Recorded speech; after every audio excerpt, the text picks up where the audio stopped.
Call to order this meeting of the First Five Sacramento Commission for Monday, March 6, 2017. Madam Clerk, will you please call the roll and establish a quorum? Dave Gordon. Here. Beth Hassett. Terrence Jones. Here. Olivia Kassiri. Here. Paul Lake. Here. Scott Moak. Here. Phil Cerna. Here.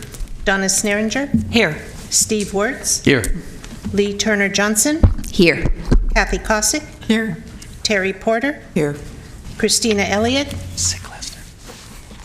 Patrick Kennedy. Here. We have a quorum.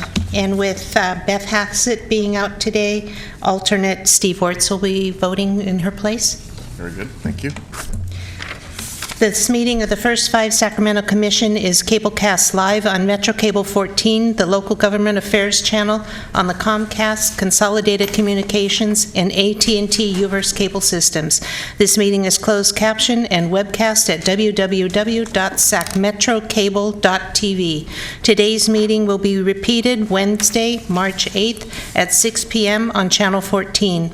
Members of the audience wishing to address the board may sign a speaker request form at the kiosk located in the back of the room. Please bring the form to the staff member seated behind me, and when you're speaking to the board, speak into the microphone and state your name for the record. If you have any electronic devices, please put them on silent or turn off now. Thank you. Thank you. Commissioner Kossick, will you do us the honor of leading us in pledge, please? Allegiance to the flag of the United States of America and to the republic for which it stands, one nation, under God, indivisible, with liberty and justice for all. Okay, again, I'd like to welcome everyone to this afternoon's commission meeting. Again, friendly reminder, if you choose to address the commission on any item that is on the agenda, you're welcome to do so. We ask that you complete a speaker slip and give it to our clerk. You're also welcome to address this commission on any item that's not on our printed agenda.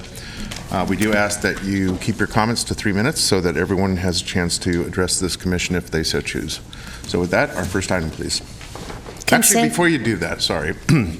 I believe this is Commissioner Kennedy's first commission meeting, so I want to welcome my colleague from the Board of Supervisors, Supervisor Patrick Kennedy, who is, has a long reputation, a good one, of representing the best interests of children here in his past capacity as a school board member, and certainly I've come to know him as one on the Board of Supervisors. So welcome, Supervisor Kennedy. Thank you, sir. Now, go on to our first item. Consent item 1, approve February 6, 2017 draft action summary. Okay, any commissioner wish to change? Commissioner Kossick. I just wanted the record to reflect I was not present at that meeting. Okay.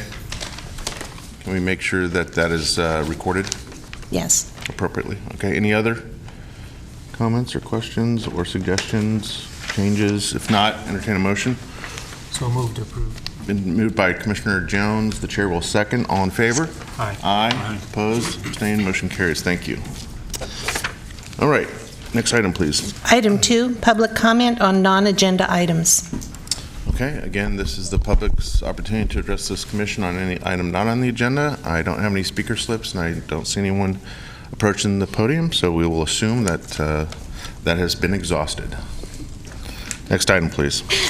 Item 3, Executive Director's Report. Julie. Good afternoon, Commissioners. A brief director's report, and then I have a small addendum because so many things happened last week that I came out after the packet was completed, so it looks brief. It's a little bit longer. I'll start with good news. We got word that Sacramento County, in partnership with Amador County, received a Dental Transformation Initiative grant. We had requested $11.5 million, and we will find out on March 15th how much of that funding will be awarded to our county. The funding will come through Department of Health and Human Services, but First Five is collaborating on the grant and will actually house 3 or 4 of the staff who will be working on DTI. And our local project will be we have 3 strategies. We're going to do virtual dental home, which takes dental treatment and services out into the community at school districts to serve children. And we'll be doing a medical dental collaboration, which works through our federally qualified health centers and community clinics and connects them with dental services, sometimes even in a van parked in the parking lot if they don't have their own dental services, but a warm handoff from the medical side to the dental side. And then we will also train and educate our service providers, not medical or dental, but just family resource center staff, and many First Five partners will be trained, and they will then begin to incorporate a dental education message into all the other services and messages that they provide to our children and families. So very exciting, and we'll keep you posted. Okay. Commissioner Jones? I'd like to thank Dr. Kasiri, Julie, as well as Deborah Prain, who's not in the audience here, but for the tremendous amount of work they put in to secure this grant. I think it was an excellent job. I think it has, those three strategies, I think, are unified as well by a care coordination package that I think ties all those strategies together and, is a very sustainable package. I think in addition to the fact that we have maybe $11 million that is going to be distributed to children and families within the community, that money is tied to many of our current funders that we support here and support us here in First Five.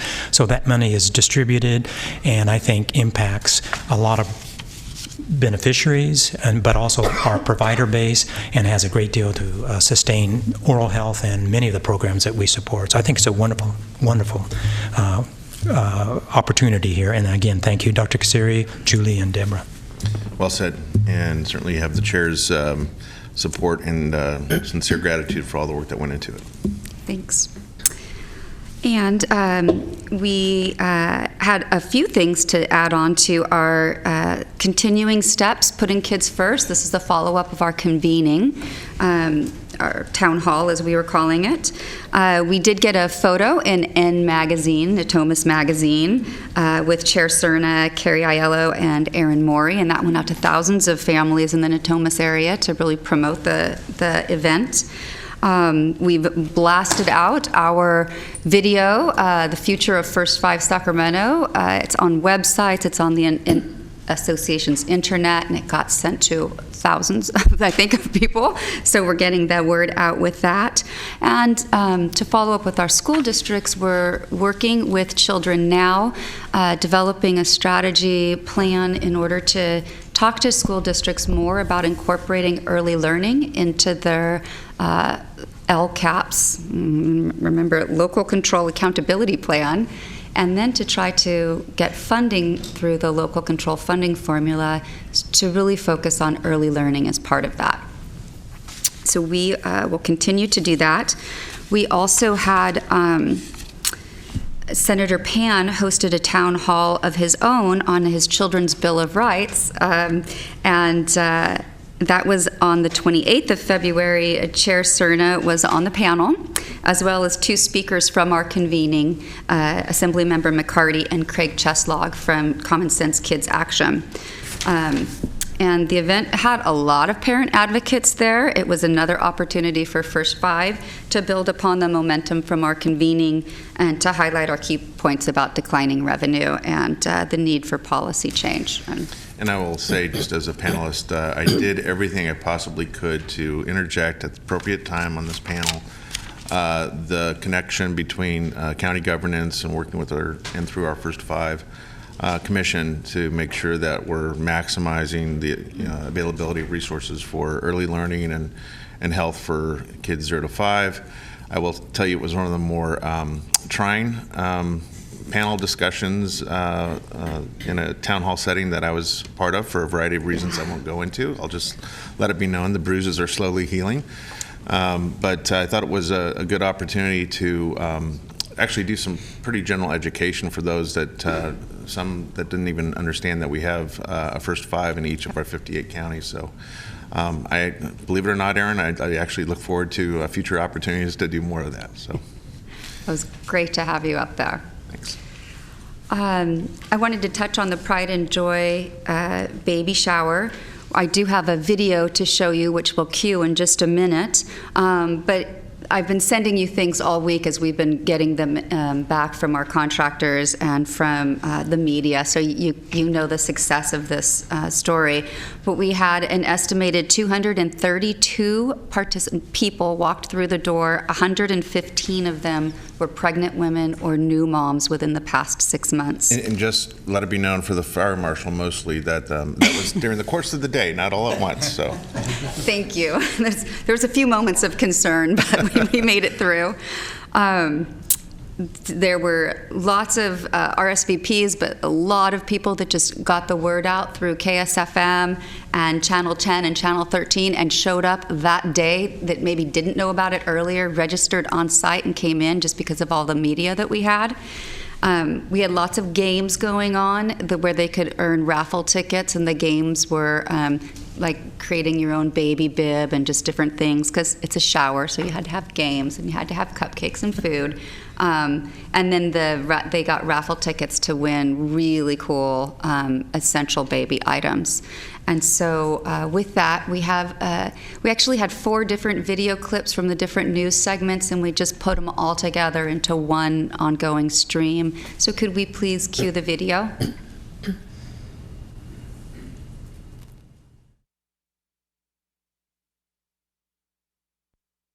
Strangers are throwing you a baby shower. Now, whether you are pregnant or you've just had your baby, this is one of the things that you can come down to the Oak Park Community Center. If you have your stroller, you can actually drive through and they will tell you if your stroller is connected into your car, your car seat, if it's connected right into your car, because obviously that's a big concern and you want to make sure that baby is safe. And what about diapers? They have gifts for you. These people who have never met you have gifts for your baby if you come on down here to the Oak Park Community Center. Now, this happens at 11 o'clock this morning. And Sharon, why is this so important for First 5 to have this baby shower? We are so excited to be here today, First of Sacramento and Sac Healthy Baby. We want to bring families together, connect them to important resources, have a great time getting ready for baby. And most importantly, we're here because we want to promote healthy pregnancies, healthy babies. So what are some of the things that people should know? Obviously, we got to talk about prenatal care, but then after the baby's born, there's some things that can be really damaging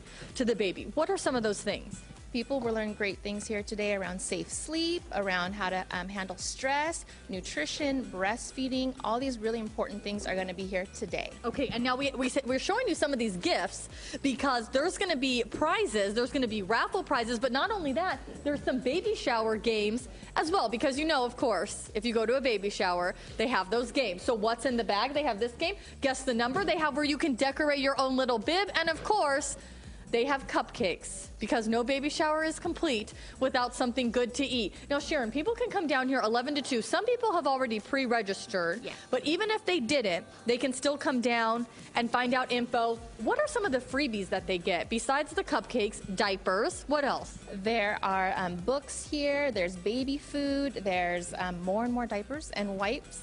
And really just, again, getting connected to these different resources. They're going to have all kinds of freebies and giveaways. Okay, and I love it. Let me introduce you to Janine over here with her son Landon, only 3.5 weeks old. Now, he was in the car, or in the stroller. I said, do you want to wake him up? Just leave him in the stroller. She said, well, he kept me up all night. So, because now when baby sleeps, you're supposed to sleep, right? How's that going? Easier said than done. Okay, that's what I figured. I said, now how did you have time to get ready this morning, and what'd you do? I gave the baby to my husband and said, you watch him for a little bit, I need to get dressed. How important is it for not only pregnant women, but women with little babies like Landon here to come out to something like this? Oh, it's so important. You know, with the new baby, there's so much information. Even if you're not a first-time mom, there's so many things to think about and get ready for. Things change. So to be able to come and not just get free prizes, but get great information from all of the different organizations in Sacramento is so important. Okay, perfect. I feel like Landon was trying to give me a little pound it there. Oh. All right, guys. How cute! All right, thanks, Canby. A Sacramento-based organization is helping equip expecting parents with the right knowledge and tools before their child is born. New at 5, Canby Brown went to a special baby shower today and shows us why this information they're providing is so important. I'm new at this, so I kind of want to learn everything before she comes. E. Kim is due in less than 2 weeks with her first baby. She's at the First 5 baby shower to have some fun and get vital information. I really expect, learn about safe sleep and what to feed my baby, and pretty much all the things that I kind of already know, but it's good to keep learning more and new things. Learning about safe sleep is so important because sometimes your elders' advice, like your parents or grandparents, may not always be best. Things do change over time. For example, years ago, babies would sleep on their tummies, and we thought that was a safe thing to do, and now we know it is not. Linda helped plan this baby shower, and in its second year is especially needed because of harrowing statistics. African American children die at twice the rate of children of other races here in our community, and it's time that we do something about it. The Oak Park Community Center is filled with new and expecting moms, winning raffle prizes, playing baby shower games, and most importantly, getting connected to resources and important information. We're making it a fun day, but it's all about healthy moms, healthy babies, healthy pregnancies. I love it. Free diapers and wipes were given to all the moms who attended. You just got to stand there and do you. This is in Oak Park. Parents like Jamila Ali got tips today on how to be better at the toughest job in the world, being a mom or dad. The sad reality is that African American children in Sacramento County die at twice the rate of other children. And the hope is that raising awareness about the issue will help change that. So First 5 Sacramento puts on this event to teach new or future parents about things like car seat safety, swaddling, and the proper way babies should sleep. Every baby is born with unending potential, and it all depends on what we do as adults, obviously what parents do, but what the community does as well to help them. This is the second year they've hosted this event, and looks like it was a success. Clearly got the mayor's support. Way to go, First 5. Reason for this, and there's a reason for why it's free. I want to give you an alarming statistic here. Recent data reveals that African American children in Sacramento County die at twice the rate of other children. So now there is this event that expecting parents can go to get some help to make sure that they, their families, and their babies are healthy. Joining us this morning with the free community baby shower, helping new moms, is Phil Cerna, Sacramento County Board of Supervisors, and also Janine Gaines, a new mom. Congratulations. Thank you. Landon is just precious, adorable. You were part in putting together the first one, which was last year, and you felt a need to get involved and do this. Please tell us why. You know, here in Sacramento County, we are very fortunate that we're really resource rich. There are a lot of organizations and a lot of people really dedicated to helping reduce the infant death rate here in Sacramento County. So by bringing all of those groups together and having it kind of be a one-stop shop for parents was really important. Phil, let's talk about why it's so important for Sacramento to get on board with this and help out new parents in our community. Sure, May, and thanks for having us this morning. You mentioned the data that African American children, unfortunately, in this county have been dying at twice the rate compared to other ethnic groups. And so there's been a very concerted effort over the last 5 years to make sure that we challenge that data and make sure that we understand it, but more importantly, that we reduce those death rates. And so you're bringing together a lot of people from the community. What can people expect, and who can they expect to talk to when they come out? Well, when they come to the baby shower, they're going to, as was mentioned earlier, they're going to encounter a number of community resources, a number of our various nonprofits that are dedicated to child welfare in the community. Will have various resources, information, everything from health to managing your pregnancy. And I do want to stress that this is not just for expecting moms. I want to make sure that dads too actually have an opportunity to come out and get educated on the facts and how best to be very prepared for parenthood. Janine, being a part of it and putting it together and also receiving some of the benefits from it, how has it helped you and your family? Well, you know, there's so much to think about and get ready for when you're having a new baby. Even if it's not your first, it might be your fourth. Things change so quickly.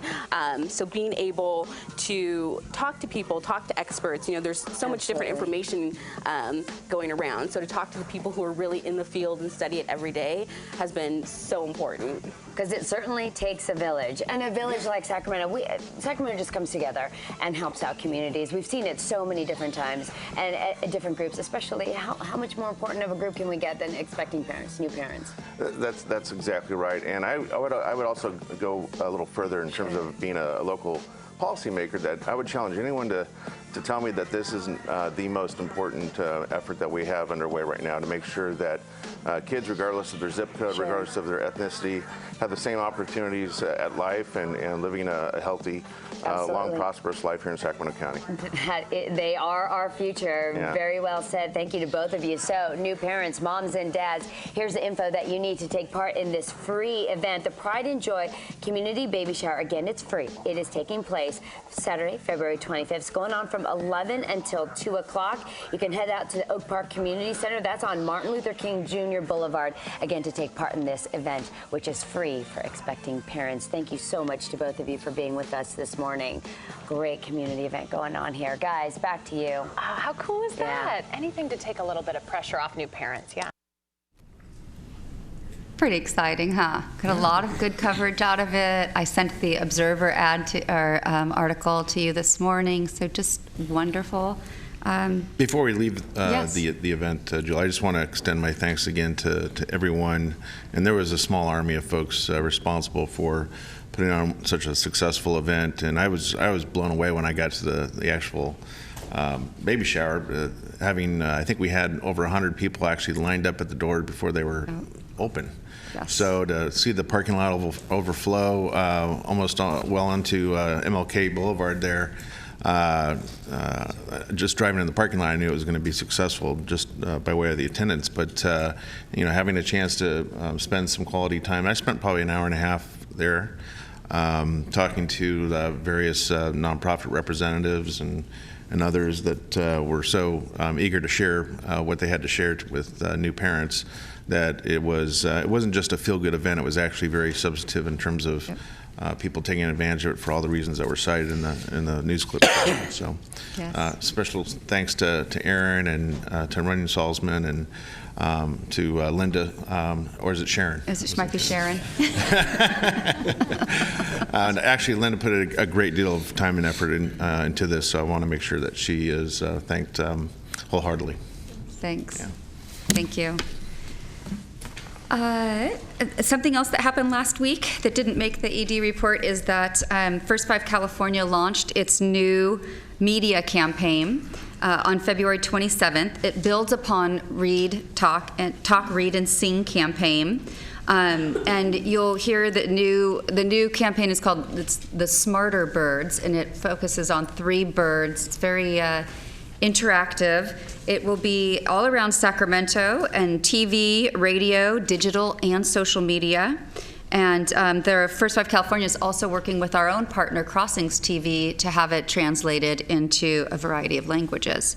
And so this is just a 30-second clip. So when you see it, you'll know what it is. So if you could please roll the clip.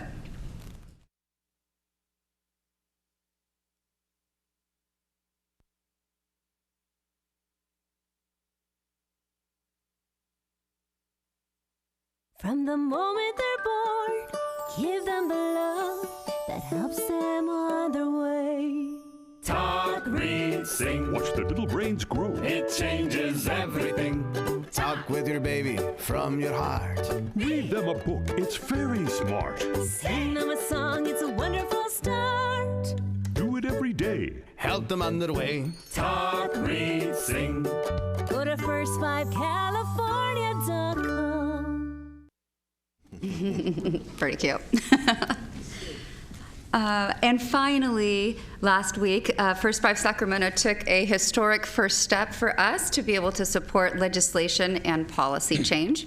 And using the Commission's approved policy protocol, Commissioner Chair Cerna and our Sustainability Committee Chair Sneeringer made it possible for First 5 Sacramento to sign on to letters of support for AB 60 and for the Every Child Succeeds Act to incorporate early learning into the Act. So 2 things we got to do for the first time, and we're really happy about that. That concludes my Executive Director's report. Very good. Thank you. Commissioner Wirtz? Yes, thank you. 3 questions, going back to the dental transformation one for the first question. How many years is that grant for? 4 years. 4 years. So 11.5 over the 4 years? Over 4 years, yes. And then the second question around the continuing steps, putting kids first, and the work with trying to get local control accountability plans to incorporate better focus on early learning. I'm wondering, is there any effort to try to incorporate into that the concepts of sort of trauma and adverse childhood experiences, sciences around trauma-informed approaches and resiliency building? Is there any language around that, and is there any thought about incorporating that kind of both the framing and the science of that? Good question. As you may have seen in the strategic plan, we actually did add some language to our strategic plan around trauma-informed care.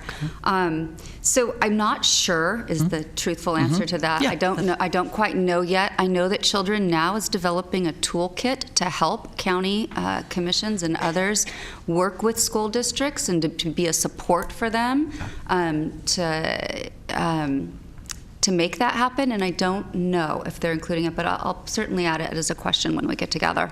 Okay, thank you. And then the next question, I also attended the Senator Pan Town Hall, sort of expecting a totally different phenomena. You know, I was coming out to support putting children first and having a Bill of Rights for children, which seemed, and I think the reason I'm speaking on it, I think there's a lesson to be learned there that I was shocked to see that there was opposition. And it wasn't about putting children first. It was about the fears of what the framing of that was about. So it's a good example of the difficulty it is to, first of all, it's a good example of why we need to step back and think that people might not perceive things the same way we do. Yes. That's the first lesson for me. And I think I was signed up as, probably speaker number 240 or something, so I didn't get to speak. But it was very informative. And, of course, Senator Pan has taken leadership on other health issues, and he's taken, there's been opposition to his position on vaccination, and he's the target of opposition around that. And so, unfortunately, this Bill of Rights is being painted in part as with the same brush that this is somehow trying to take away parents' authority and control in their families. And I think everyone tried to do a good job, and I thought several of the advocates of the bill were making it very clear that this was about putting a Children's Bill of Rights together is fundamentally about strengthening families and helping families address how best to serve their children. And I think we have a long ways to go about getting the framing right on that so that people aren't easily swayed that there's somehow an opposition there. So I think there's a lot to be learned from that session. Certainly it was eye-opening to me to see that. And then finally, I just wanted to say that I just thought Linda did a super job of framing on. I had seen that earlier, and I'm sure Aaron and team helped prepare you for that. But you did what I can never do, which is stay on message and make a clear message. So kudos for you being the voice that we had, and Phil as well. But it's hard to do that in front of a camera. So I just wanted to say that, and then I'm also pleased around the policy work that I'm seeing happening here. So thank you. Okay, any other comments, questions for our Executive Director? All right, thank you. Before we go on to the next item, I have a late speaker slip here for off agenda. So is it Jeanette Newman-Velez?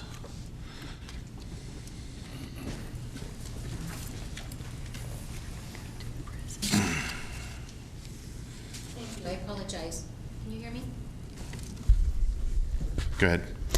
My name is Jeanette Newman-Velez, and I'm with a CRP WIC program, which is one of the funded projects through First Five for the Community Lactation Assistance Program. I wanted to bring awareness to the commissioners about a community event that's taking place this Saturday on March 11th at the Sojourner Truth Museum in South Sacramento through the First Mother's Breastfeeding Project. It's something that was born in the community that they're trying to address African American infant death by addressing the disparity in breastfeeding. So just as we want to make sure babies are on their backs asleep and that, we're making sure that they are safe in many ways, we also want to make sure that what's going in them is taken into account. And there's a great disparity, unfortunately, in how many babies are breastfed in the African American community. And so this group is trying to bring awareness to that. So they're going to be having a discussion panel that's going to be facilitated by, sorry, I forgot her name. It's Heather Clark. She's a certified midwife and has done a lot of work in actually the South area trying to not only address breastfeeding but just birthing issues. So we're excited to be able to have her, and I just would like to invite any of the commissioners that could come, and I appreciate also our first 5 staff. Erin Maury was able to put it on the website, so I'd like to thank you for the opportunity to speak about it and consider attending this weekend. Thank you. Thank you very much. Okay. All right, next item, please. Item 4, public hearing, review, and comment on the 2018 strategic plan. I'm going to stand for this one. I never do this. Okay, let me make sure. Can we get the PowerPoint up, please? Fantastic. I'm pleased to present to you today our strategic plan for fiscal years 2018 through 2021. And on behalf of the work group and the staff, we thank the many community partners who contributed toward its development. This plan is the roadmap to ensure that First 5 Sacramento funds a comprehensive range of prevention and early intervention services for children and their parents. Additionally, First 5 Sacramento will invest in systemic improvements made through policy change, parent engagement, and expanding new revenue sources for kids. Last summer, the Commission appointed a strategic plan work group, whose charge was to participate in the process of developing the plan. The work group met 6 times over the course of 9 months and approved the draft plan that is before you today for review and comment. As you can see from this graph, First 5 Sacramento has fewer dollars to invest in this strategic plan. Am I still on? This is primarily due, sorry, that one doesn't work. This is primarily due to our declining revenue stream. All right, someone's fighting me on the mic here. Don't touch anything. Mic's on. My bad, Mr. Chair. Okay. We're good? Okay. It's due to our declining revenue stream and the Commission strategic decision to help shore up the safety net during the recent recession. Beginning in 2009, as you can see, the Commission stepped in to assist the county by picking up all or partial funding of several critical safety net services that otherwise would have been lost. Those include medical clearance exams for children removed from their homes, oral health screenings, and the Birth and Beyond program. The 2018 strategic plan includes a 21% reduction in overall budget as compared to our current strategic plan, and this step down is the first of 2 that will occur. Another step down is anticipated in 2021. At the end of our 2018 strategic plan period, the Commission will essentially be a money in and money out operation. We will have depleted the majority of our reserves.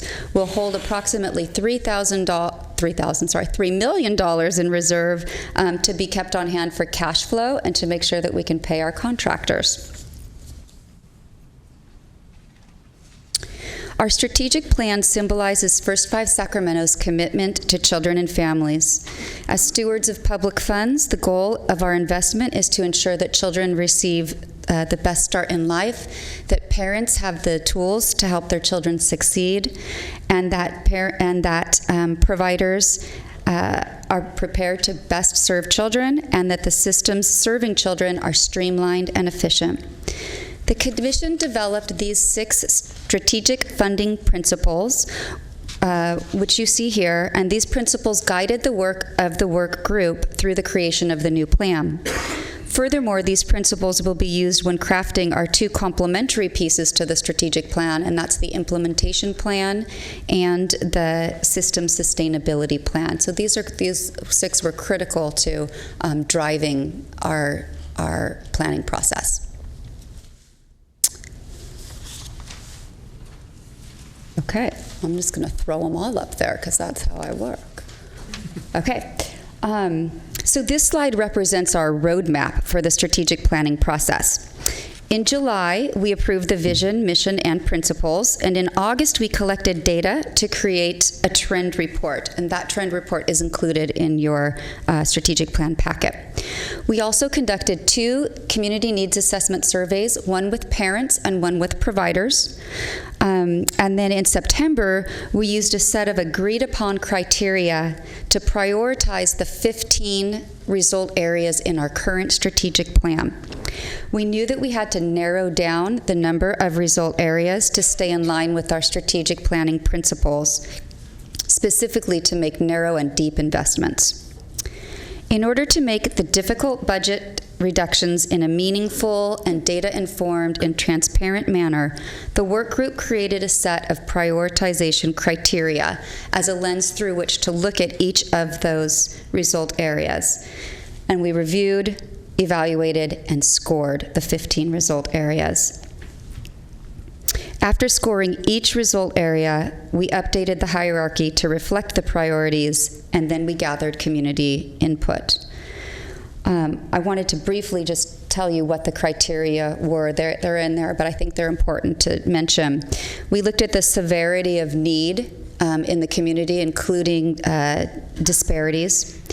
We looked at the magnitude of the need, so how many people in our community, children or parents, were affected. We looked at whether or not the result was identified as a high priority from the parents and the providers. And we looked at whether there were gaps in resources that could be filled by other funding outside of First $5.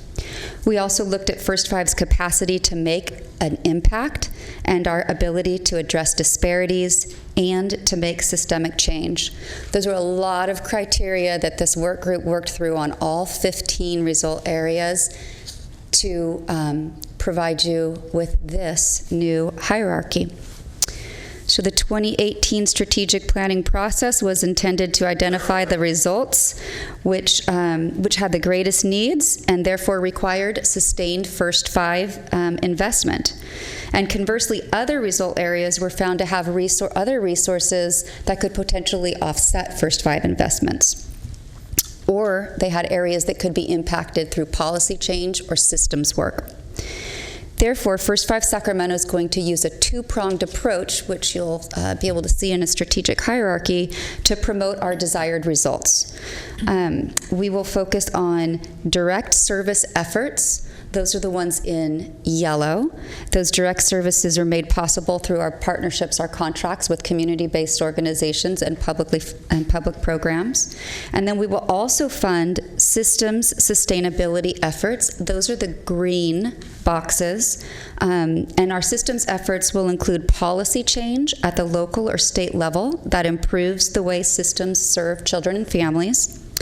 We'll focus on ensuring that the public is informed and willing to act to improve outcomes for children and parents. And we will attempt to maximize financial resources, specifically working to ensure that systems are sustained and expanded through new funding, through leveraged funding, and through better use of existing funding. We also have some hybrids in there that you'll see, the green to yellow, yellow to green. Those are result areas for which we're going to be doing both of the strategies. So, beginning on page 16 of the strategic plan, you'll see that each of the 10 desired results has a page dedicated to covering the need, the supporting data, the indicators to watch, the potential program strategies, and the potential system sustainability strategies. Rather than covering all 10 of these with you, I'm just going to walk you through one example of how the data is laid out. And so we'll look at result area 2, which is increased prevalence and duration of breastfeeding. As you can see, we looked at breastfeeding rates among the total population and its specific race and ethnicities to help us determine what the need was. 3 indicators will be tracked in the new strategic planning process for this result area. as you can see, and we have identified 2 potential programmatic or direct service strategies and 5 potential systems sustainability strategies, which I won't read through, but this is sort of the layout for each of the 10 result areas that we're looking at. Some may have only potential programmatic strategies, and some may have only systems change strategies, and some may have both, depending on the color. Julie, if I can interrupt real quick. Sure. Is this kind of a common dashboard view that we would see for each of these? Yes, so exactly. So you'll have 10 of these throughout because we have 10 result areas, so one for each. And so we learned quite a bit through this process. It was an enlightening process. We learned several things of importance along the way. And the trend report showed us that needs and disparities still persist, and that our children and families are not doing well in some of our key areas, including health and dental utilization, as well as access to prenatal care. Our birth outcomes, especially for certain races and ethnicities, are still not what we would like to see. Preschool access has declined, and there are still a group of children who are not ready for kindergarten. And our child maltreatment rates still are of concern. When we held community forums, we were again reminded that many residents still do not know about the services that are available to them. First Five and our contractors have an opportunity and a responsibility to promote our programs and our services better.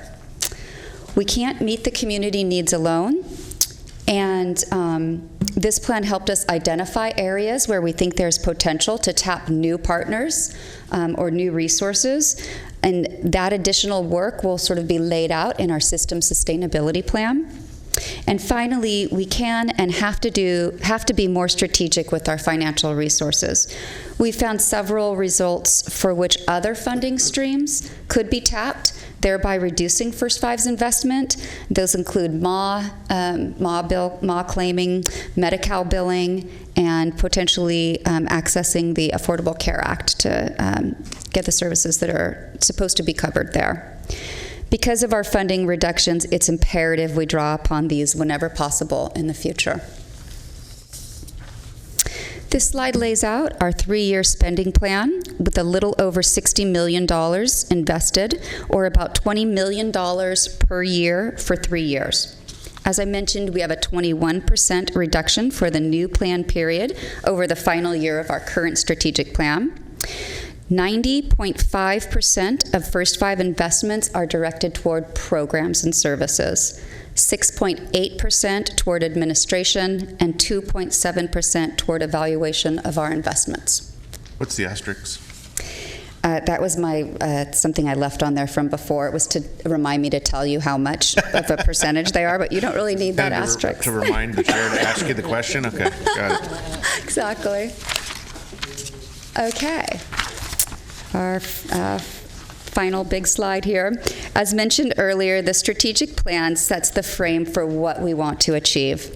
Within that, we need to further break down our priorities into actionable pieces. And after this plan is approved, we're going to create an implementation plan that will spell out our strategies for each result. And the strategic plan you are seeing today does not have those specific strategies. It has potential strategies for both program and systems change, but we don't have them fully identified right now. That will happen in the implementation plan. And we'll also create a systems sustainability plan, and that will identify the systems level approaches that we'll take for those green and yellow boxes. Once those 2 plans are complete, we can then finalize our evaluation plan, which describes the measurements for direct service and systems change, green box. And then once all of that is done, hopefully by about August of this year, we will embark on our contract extensions or our competitive bid processes as applicable to ensure that contracts are in place and services continue without interruption from the current plan into the next plan. I appreciate the graphic. Yes. Any questions for me? Questions for Executive Director? No, thank you for outlining this. This is important work. A few of us have been through the exercise before. I think you've refined it, taken us in a slightly different direction, but I think it's actually, to me, the architecture of it looks like it's very thoughtful, and I think going to be very well received by those that are going to be doing most of the legwork on this. So I appreciate it, Julie. Thank you. It was really, the work group was amazing. So thank you to our commissioners from the work group. And I think it's going to be a good plan to go forward. Devil's in the details, of course, so coming at you, the implementation plan and the system sustainability plan. But this is that sort of 10,000-foot level that we needed to get down first. And I wasn't just trying to get a laugh there with my comment about the graphic during our briefing. I kept on hearing a plan. There's this plan and that plan, so I just wanted to make sure that there was something that gave both this commission and the public the idea of how they're all connected to get us to the point where we're actually issuing contracts. So appreciate that. You bet. Thank you. Thank you. Okay, that's an info item, and no one has signed up to speak, so we'll go on to our next item, please. Item 5, present First 5 Sacramento Annual Evaluation Report. Okay, so 2 big things at today's meeting. Our second is accumulation of all of the work that was done in fiscal year 15-16 by our contractors. And we have Mikhail Newport-Vera from ASR here to give us an update on our findings.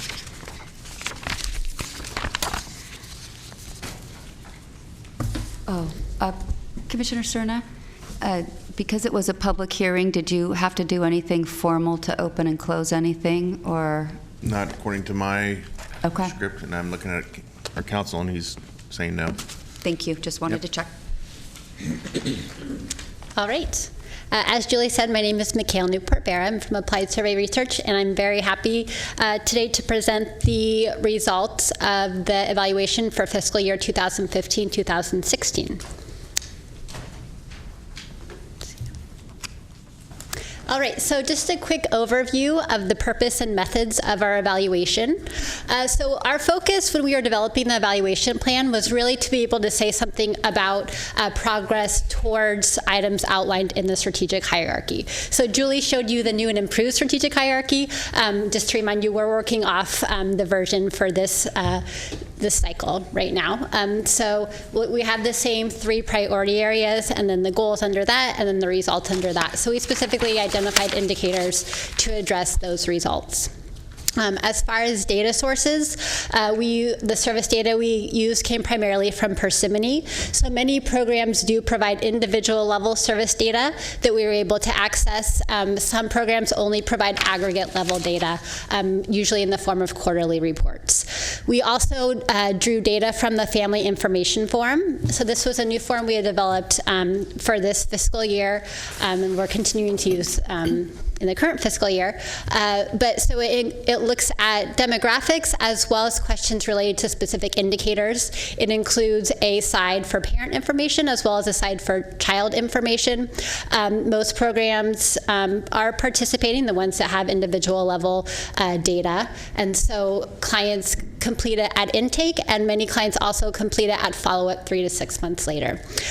Other data we had was program-specific outcome data. So this included things like surveys or follow-up calls to determine, were there changes in knowledge or attitudes or behavior specific to a particular program, as well as health measures.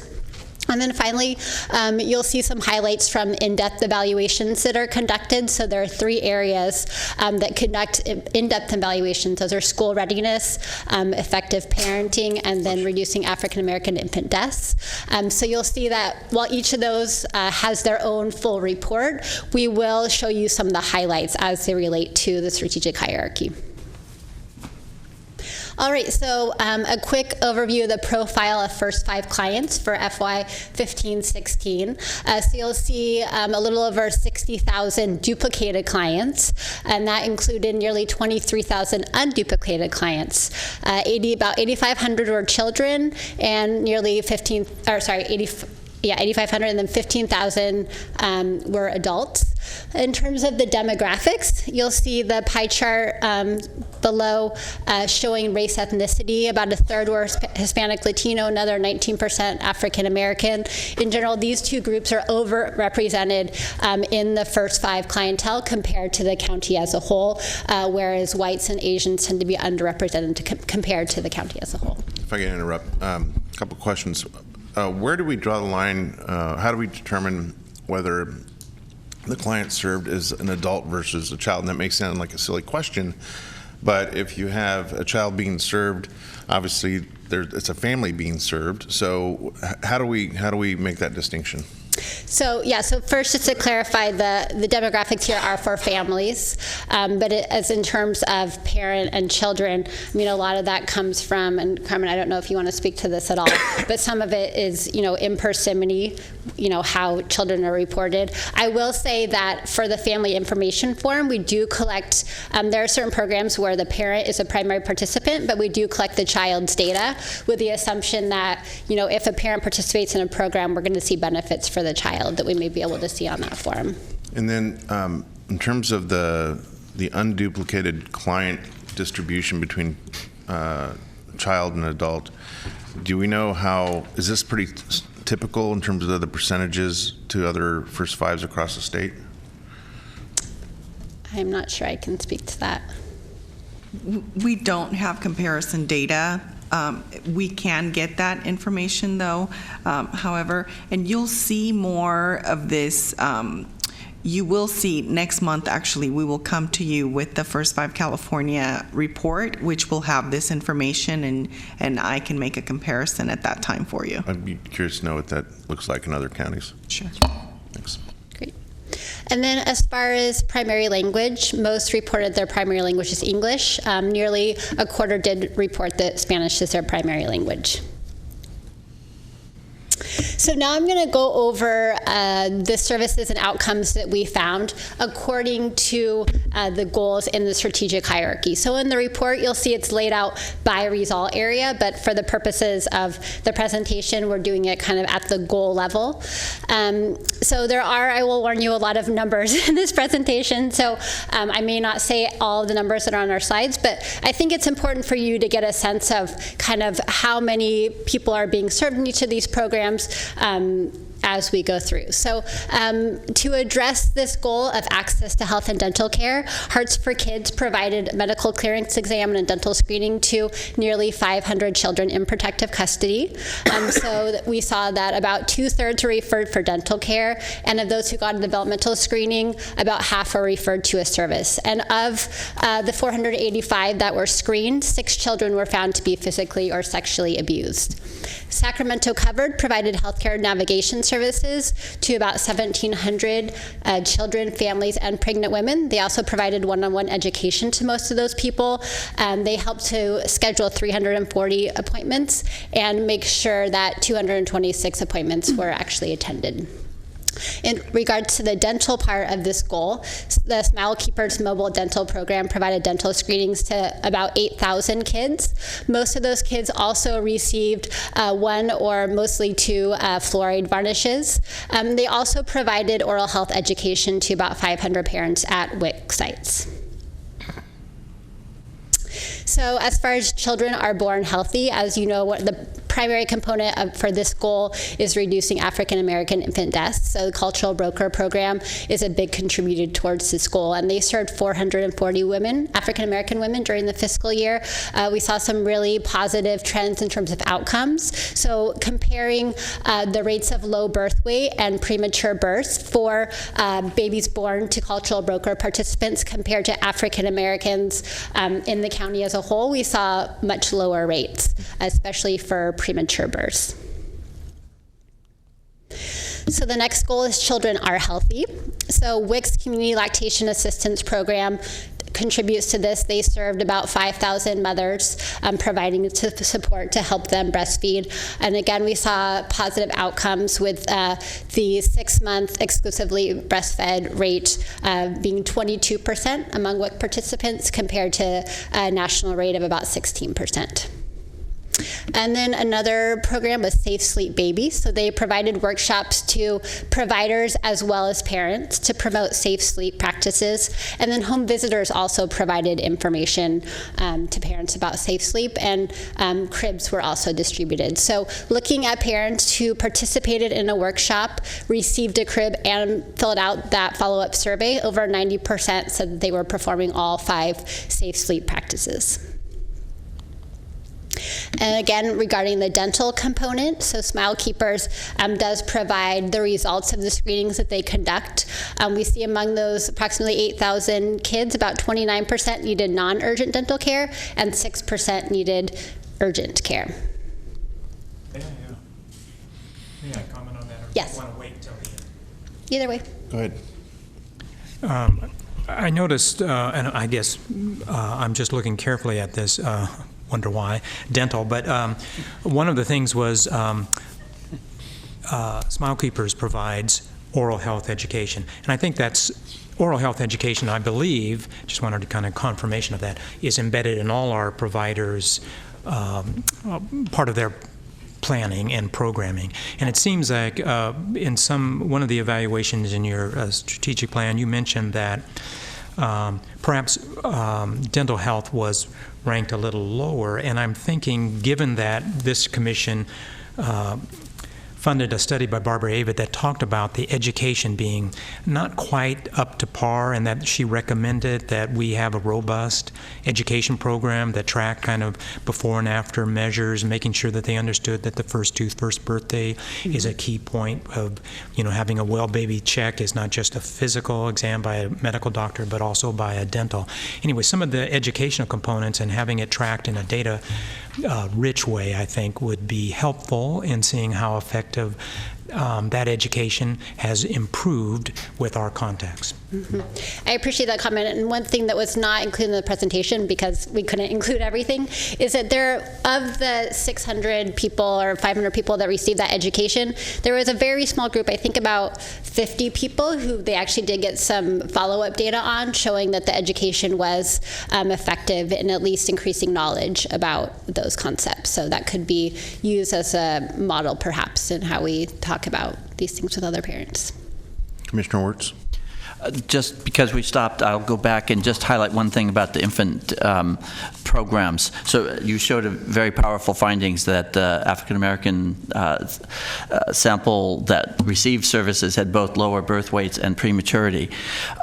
You didn't report, because it's long report, that there were also no deaths among this group. And I did just a general estimate, and at least 2 deaths would be expected. So I just want to highlight that these do translate into lives saved as well, and it's a long, hard struggle, but I just wanted to highlight that. Thank you. Thank you. That's helpful. All right, so moving into the next goal, and this is actually also the next priority area in terms of early care and development. So this is children are in an environment conducive to their development. So one of the programs that helps to achieve this is really high quality early education settings, is Preschool Bridging Model Plus, or PBM Plus. So they provided on-site instructional support and TA to 118 providers. And their way of looking at improvement for these providers is a tool called CLASS, which really looks at the environment that children are in when they're in these settings. So as you can see from the figure, they saw improvements from pre to post in all domains for both the preschool classrooms and the toddler classrooms. And those are all statistically significant. Another program that helped to achieve this goal is the Quality Child Care Collaborative, which is administered by Child Action. They also provide a variety of supportive services to both center and family child care programs. So these 167 centers that they supported have a capacity to serve over 5,000 children. So just kind of keeping in mind that by helping supporting these providers, that then leads to better care for many children. So their efforts are part of a 2-year program. So we have pre-class data for them for this fiscal year, and then during the current fiscal year, they are collecting the post. So next year, we'll be able to report changes for these providers. So looking at the next... Excuse me, Commissioner Wirtz? Sorry, just to follow up on that piece right there. One of the things I'm wanting the evaluation committee to work on is that these interventions also occurred in prior years. And some of them got assessments then. And I just want us to make sure that we have continuity of the measurement there, where if we got a pre-test in the previous year, then maybe we didn't get the post-test until this year, but we should still be able to have more continuity, and it's not just for this item, but more continuity of the measurement across time. And I know we've talked about this, sometimes if the measurement changes, then it doesn't make sense. But for some of these are standard psychometric tools, and we should be able to see over time that we take advantage of the data that we have at every point over time, and not always start with this year is baseline. So just a point for the evaluation committee to figure out how to help programs, and you do that work. Great. Thank you. So then moving on to the next goal in this priority area, which is children enter kindergarten ready to learn. One of the programs that addresses this is Project SOARS, which served about 300 children and nearly 300 parents through a variety of support resources and developmental screenings. So this is actually one of the programs that follows up on the referrals to see if they actually translate into families accessing those services. And what they found is among the 58 children who received a developmental referral, by the end of the fiscal year, 53% had accessed that service, and 24% were being assessed to make sure that they qualified for that service. And then among the 22 children referred for mental health needs, over 50% had accessed services by the end of the fiscal year.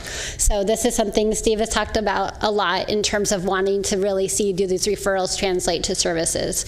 And it's difficult for a lot of providers to get that data, but we do have a few that are able to follow up with families. On something like that, especially the mental health referrals, is that something that we should appropriately be looking at, again, other county, other first fives across the state to see how well we compare? And do we have apples to apples data to do that?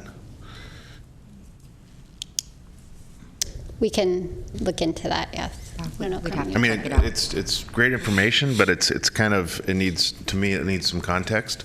We certainly can look into it. It is difficult because every commission works independently and they provide different services. So we have this particular service here in Sacramento. It doesn't mean that, Contra Costa County may be doing the same program, or if they even do the same program, it may not be the same types of strategies. So, but we can certainly look into it and see what we can find. Yeah, and I think another challenging component is that the target population may vary from county to county. So Project SOARS has a very particular population that they focus on, and so that may vary by county as well. But we can definitely look into, are there kind of comparable programs? Okay, thank you. Commissioner Wirtz, and then Julie Colello. Yeah, and just to clarify that Sacramento County had not been doing, First Five had not been funding these developmental screenings before this effort here with Project SOAR. And it was, I think, a major gap in terms of infants and very young children who experience any kind of developmental delay or issue. If the data is amazingly clear, if you intervene early, you can make lifelong trajectory changes in their outcomes. And so this is really a great expansion of something, and I'm not sure how many other First Fives are even doing this, but it's something that I've really, as a developmental psychologist, I've really been pushing to make sure that we had, and I think it's pretty unique, and I'm really pleased to see the follow-ups. And this is a good example where I want to see if that 59% ups to 75, next year at some point for these kids, because I know it takes time to do that. But this is a pretty unique program, and it would be interesting to see how many other programs actually do early infant and child screenings. Thank you. Yeah, that's great comments. And this Project SOARS is definitely a homegrown screening and referral program, but there is a statewide effort that currently has 18 counties, and one that I'm working with SCOE right now, which is called Help Me Grow. And I would really love to morph our Project SOARS into Help Me Grow, where there is a standardized data system that tracks follow-up, it tracks referrals, follow-up, and all of that, and reports back in a statewide effort, but you could see what's happening locally in each county. We are just filling out the paperwork right now to become a national affiliate, and over the next 18 months or so, I really hope that we're able to sort of morph our Project SOARS into Help Me Grow, and it will really help with data collection and telling a bigger story. Thank you. Julie. All right, so the next program that addresses this goal is Sacramento Public Library. So they focus on low-income housing complexes, and they issued library cards to 341 families. They also have bookmobiles that go around to increase access to books, and they provided early literacy workshops to 66 families. So these were multi-session workshops to teach literacy strategies and reading to children and that kind of thing. And then finally, the Crocker Art Museum provides a variety of resources for families to use art as an early learning resource. And they also provided a museum tour and art workshop to 246 children who are attending school readiness programs. And then next, the 9 school districts are kind of the big program when it comes to school readiness. So they provided school readiness services to over 5,000 children and nearly 5,000 parents and caregivers across the 44 sites in the 9 districts. Again, this is one of the in-depth evaluation areas, so we'll have a full comprehensive report for this later in the spring. But I did want to highlight some of the findings, many of which are similar to what you've seen in the past. So looking at this first one specifically, children who attended a First 5 supported preschool, a much higher percentage of those children were ready compared to those who had no preschool experience. And then another outcome that we saw a lot of positive results from, and this was because we had family information form data this year. One of the questions is, how often do you read with your child? So we were able to look at reading frequency at intake, so when parents at the beginning of the school year and then at the end of the school year, and what we saw was 52% of parents at the beginning said they read at least 5 times a week. By the end of the school year, that was up to 68%. So that was a great improvement we saw there. And then finally, a finding that we've seen in the past, which is that children who participated in one of these school readiness services or their parent did engaged in at least 4 kindergarten transition activities, or were more likely to do that. And then moving on to the final priority area, which is empowered families. So the first goal in this area is communities connect to families. 211 responded to over 12,000 calls from parents of children ages 0 to 5 and made 750 health referrals. One of the process goals for 211 is that they answer at least 80% of calls within 120 seconds, and this was met or exceeded in the third and fourth quarter of the fiscal year. They also do follow-up calls with a very small percentage of their clients to see if the referrals translated to services. And of the 600 clients they contacted, about half had received the services and about 34% needed further assistance. Another program, which is relatively new, that actually started in March of 2016, are the community building grants. So these are grants of $5,000 that are made to a couple of community members to really have these community groups around certain topics. So there were 6 groups that engaged approximately 100 families across the groups. We conducted in-depth interviews with the leaders as well as a focus group with some of the participants to really get their sense for what the benefits were. One of the big things that came out was the social support.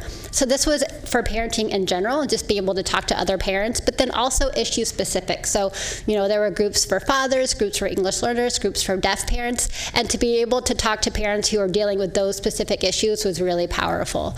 Another thing that came out was opportunity for parents to learn new information skills and strategies to help them be better parents. And finally, just this opportunity for children and parents to learn and play together, both within their family and then as well as with other families. So the benefits of for the kids of having that kind of social interaction. And then again, we have some information from our family information form that allows us to look at some findings across programs. So we had over 2,000 parents who had both intake and follow-up family information form data, and we had several questions that addressed social support and resource knowledge. And we saw across all questions there was a significant increase in the percentage of parents who agreed or strongly agreed from pre to post. You'll see that in general they all start fairly high, but we still saw increases. And we also saw that the questions related to knowledge of community resources and where to go tended to be lower at intake compared to the social support questions. So finally, family support, children's development and safety. So the main provider for this area is Birth and Beyond. Again, they have a big report that will be coming out. I believe you'll hear about that at the next, or at the meeting in May. But I do want to highlight again some of the findings we saw. So they served about 1,600 children and about twice that many caregivers through parenting, education, crisis intervention, and home visiting. So the figure shows changes in risk scores from the adolescent and adult parenting inventory. So it's this really set of attitudes about parenting that have been linked to child maltreatment. So across all three groups, we saw improvements in risk from pre to post. And we've also seen just kind of preliminary glimpse into the report that's coming out that as in past years, very low rates of CPS involvement after parents have participated in this home visiting program. So we're definitely seeing that these changes in attitudes are also translating into changes in behavior.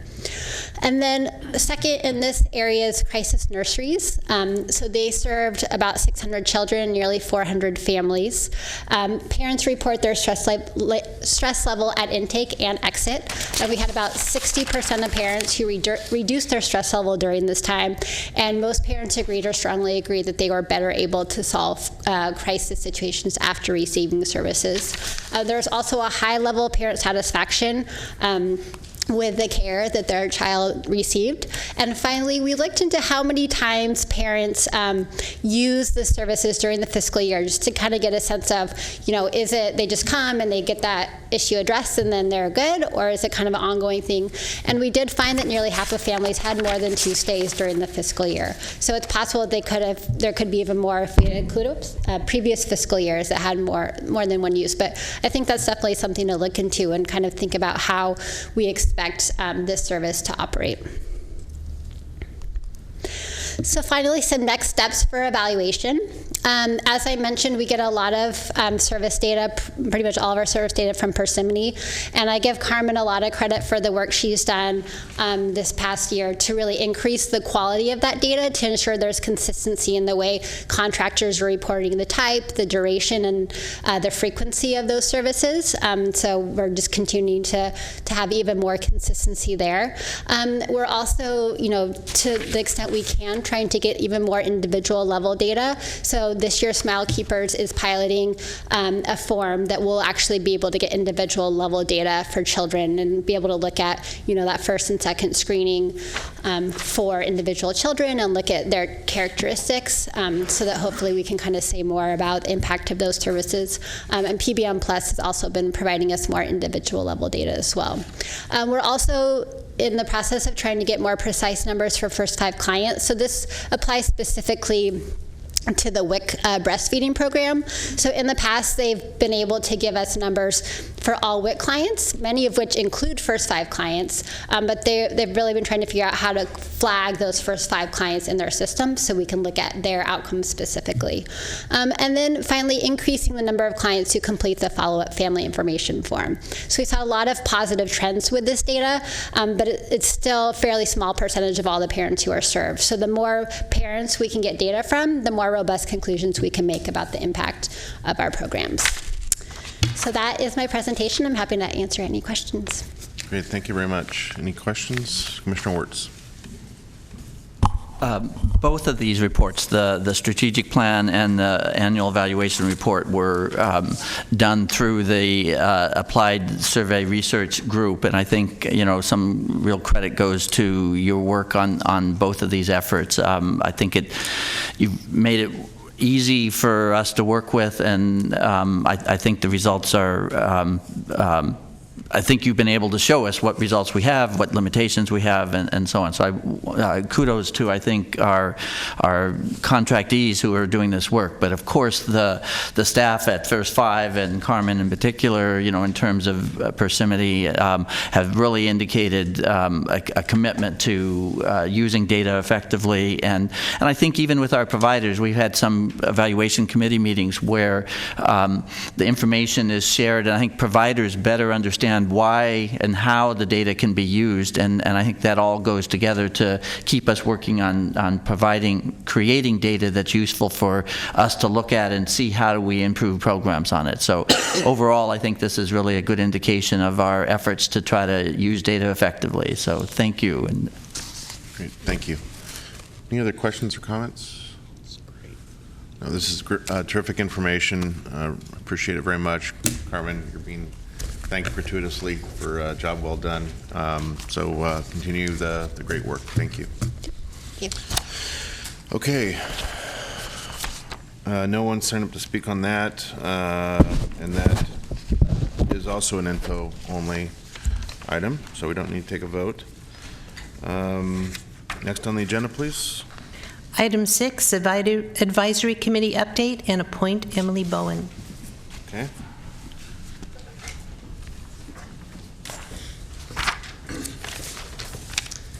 Well, hello again.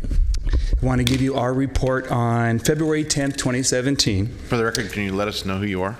Oh, I thought you knew. Okay. we do, but you maybe do. someone watching Robert doesn't. Silva, Chair, First Five Advisory Committee of Sacramento County. So now we all know, right? Thank you. First, with our commission report with Julie, we discussed the success of the first town hall convening on January 11th. We also discussed a little bit about, it was a success, but what are the next steps?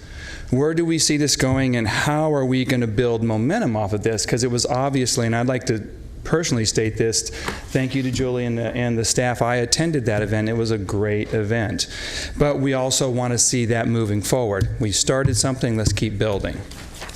We discussed advocacy on January 31st at the Capitol. What we did discuss the 4 key topics. Of course, they talked about the legislatures that were discussed and so forth, but we discussed the first 5 key investments in the area. What were those key investments? What did we see were the best investments? The state of the First Five Sacramento declining funding. We always want updates on that. Feedback on the governor's budget, and follow-up on First Five convening putting kids first. We wanted to know, what is the follow-up from this? So again, we just want to see this momentum keep building. Also, we discussed, and we're very excited about Emily Bowen, which will be discussed in a moment, to fill the lactation consultant category. We've been trying to fill that for a period of time, and we're very excited that we had someone with that vast experience to sit in that seat. So overwhelmingly, we approved that, of course. We did have a presentation on adverse childhood experience and resiliency from Wendy Scala from Kaiser Permanente. Through this presentation, and if you ever get a chance to see it, it's a very powerful presentation on the effects of adverse childhood experiences, which we realize that a lot of people, a lot of children actually experience. And I think this was very, it really gave us an idea of really how these are going to affect children, not only now, but probably 20 years from now, too. Through this, it was recommended by the committee that I myself, the chair, Robert Silva, should know in my update to the commission that we recommend trauma-related language be included in the strategic plan and implementation plan, which has been done. But we also thought organizations working with First Five should receive training to become trauma-informed, screen families served with the ACEs questionnaire and intake, and offer trauma intervention to families if needed and have those resources available. Again, Adverse Childhood Experiences and the ACES program works hand in hand with what First Five is trying to implement, so we thought it was very important to bring that up to you. We talked a little bit and received an update on the strategic plan update, what was, of course, was presented today. We were very anxious because we know that a draft, which was brought today, which we'll bring to our advisory board, I believe, down the road. We were very anxious to see that. We're very excited about it. Just seeing these statistics today, it's obviously that First Five has a major impact in this community. Under announcements, Dave Baker, it's just from the Sacramento Children's Home, and I believe is a new member, correct, had concerns regarding the proposed, not only the proposed cuts, but he requested that First Five staff ensure the application RFP process is not cumbersome for potential partners. He didn't want anybody to be discouraged away from this. One of his experiences in the past was that it was a long process, and that although maybe his agency had vast experiences with grant processes, smaller agencies do not. And we didn't want those agencies to be excluded from that process and receiving those grants. So that was just sort of a concern. We discussed it for a few minutes, and and hopefully we can assure that it is maybe not going to be an easy process because they are asking for grant money, but it's a process that everybody can follow and everybody can implement and actually complete to have the fair chance. So other than that, any questions? Any questions for Mr. Silva? No? Commissioner Wirtz. Okay. Thank you. I apologize for talking so much, but these are very important issues from my perspective. And one, I want to thank the advisory committee for both getting that exposure to trauma, to the ACEs and trauma, and making the recommendations you are. I think it's similar to what I was saying earlier, that I think there is some work we can do to look at what's happening around the country, and California has some very good trauma-informed approaches to look at. One of the things I just want to sort of report related to that is that the California Department of Public Health is having a speakers bureau on the afternoon of April 13th with Dr. Ken Epstein from San Francisco Department of Public Health, where they are implementing trauma-informed practices and starting with training of the 9,000 employees there. So there are models of how this is being implemented into the institutions. And one of the things that we're stressing in our Essentials for Childhood approach is that it's not just about training workforce and treating clients respectfully and asking not why are you doing, not what are you doing, but why are you doing it, what's happened to you, is that has to happen at the institutional level. And that's not only First Five as an institution, but the county departments and our providers have to first look at, do they make their, and it gets back to referrals, for example. It can be re-traumatizing if you're told your child has a problem, go see X, and X is not available. So there is a lot of work there. We're stressing the community, the system, the organizational level of addressing trauma-informed approaches, not simply the workforce and the client interactions. So. And I think, too, since we have Carolyn Curtis on our committee that is at the forefront of this work, it gives us somewhat of an advantage. And, of course, commissioners that feel this work is important, too. So, thank you. Okay, we do need to take action, though, to appoint. That's correct. Okay. The action would be to appoint Emily Bowen to the advisory committee. So moved. Okay, it's been moved by Commissioner Wirtz. Is there a second? Chair will second. And let's do a roll call vote, please. Dave Gordon. Aye. Steve Wirtz. Aye. Terrence Jones. Aye. Olivia Kassiri. Aye. Paul Lake. Aye. Scott Moe. Aye. Phil Cerna. Aye. Motion passed. Great, thank you. Item 7, please. Item 7, Sustainability Committee update. It's me.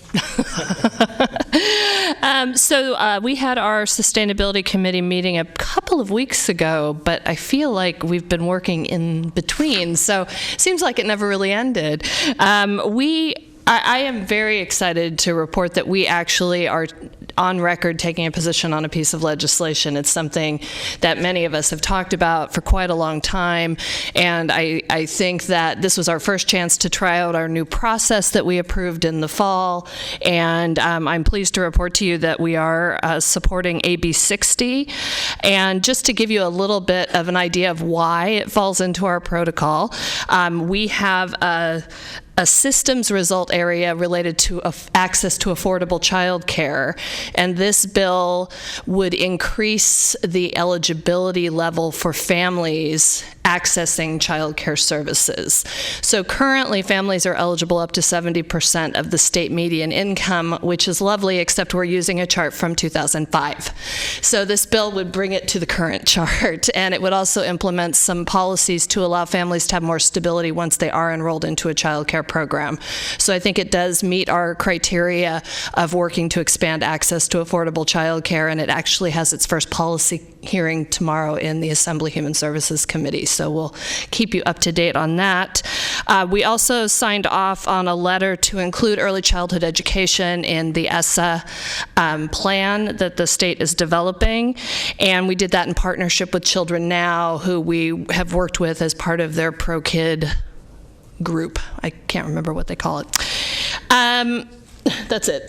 Okay, so we also talked a great deal about other pieces of legislation, and we decided to start slowly and try out our process. Of course, then the next day we approved our first bill, so much for that. But we really felt that since we're kind of new at this, that we didn't want to bite off more than we could chew, and that there really is a staff time component to tracking and participating in the legislative process.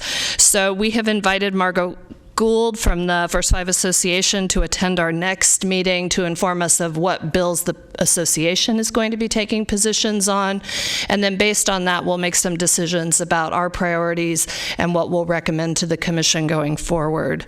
We did also brainstorm opportunities and approaches to follow up from our convening in January, and we specifically talked about how we could do more grassroots work through our contractors and reaching out to the clients that they're serving so that they understand some of the different priorities. And we talked also about following up with district offices and continuing to build relationships with our local elected officials. Relationships are where it's at, so we are really looking forward to continuing that discussion. As far as the bulk of our meeting, we talked about our system sustainability plan, and all of those boxes that have any amount of green on them are the boxes that we had some discussion about.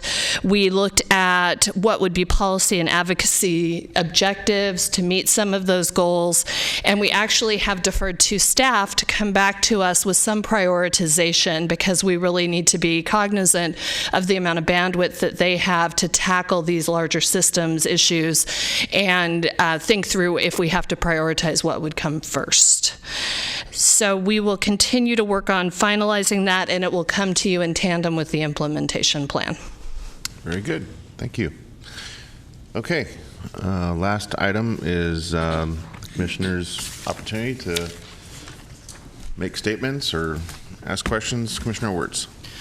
Two things. I think it was nice that we didn't put the evaluation item on the agenda, because I think you've heard plenty about that evaluation today, so that's good. But I have another item that I think is really important for the Commission to consider and be aware of, and I think we all are in various ways, but I think I want to formally sort of put it onto our agenda. And it comes from the Sacramento Immigration Coalition has been reporting more and more concerns about the impact of the federal and ICE deportation policies and practices and immigration restrictions, and how they are impacting our Sacramento counties and families, especially those families of and children of color and undocumented immigrants. So they are seeing, and I think we may all, if we're looking in our communities, be seeing substantial fear, substantial trauma, substantial stresses in families about being split from their kids, and the fears and concerns about that, whether or not they're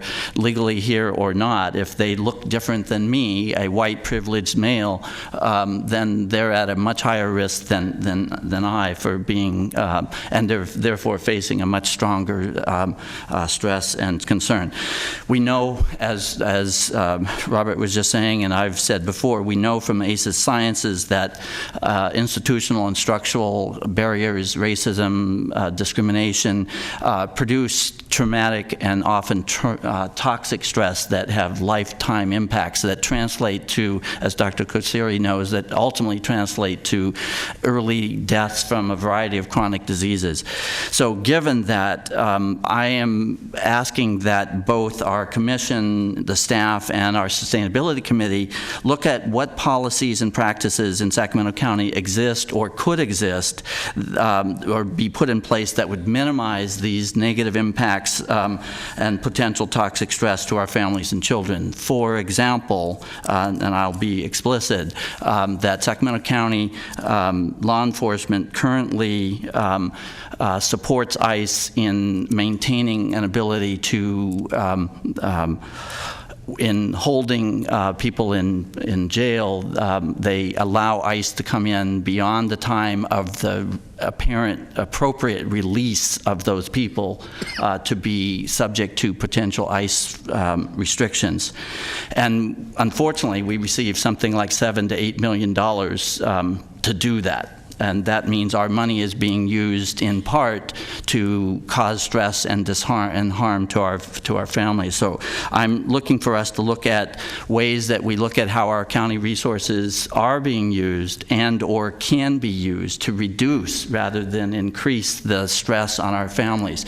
Any person in a community that thinks that the police are going to be coming and using their police forces to threaten their families being split up for immigration reasons rather than to protect their communities is putting our communities at risk and putting our families at risk. So I'm hoping that we can look at both sustainability ways of looking at that and also potentially policy ways to look at that. So this is, for me, although I'm not directly experiencing this, I've been working with people that have, and I know this is real, and I know it's potentially long-term damage. So I just want to put that on the record for us to consider.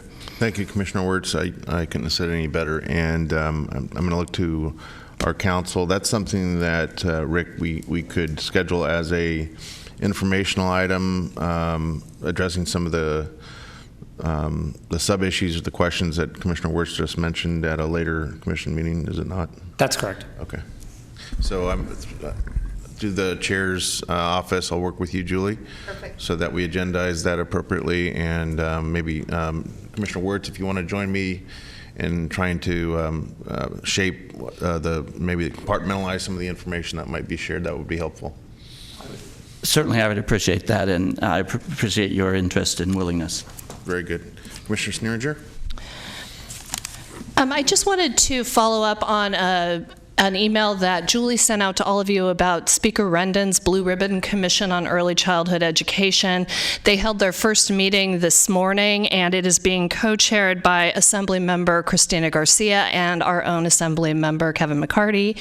And they had a 2-hour conversation this morning getting the lay of the land, and I was quite honored to be one of the panelists that laid out the subsidized child care system, which is not an easy task, but it was a good discussion, and I think that there's real energy in the state legislature to try to make some proactive steps on our system for birth through 5 and early learning, and I just wanted to let you all know that that took place.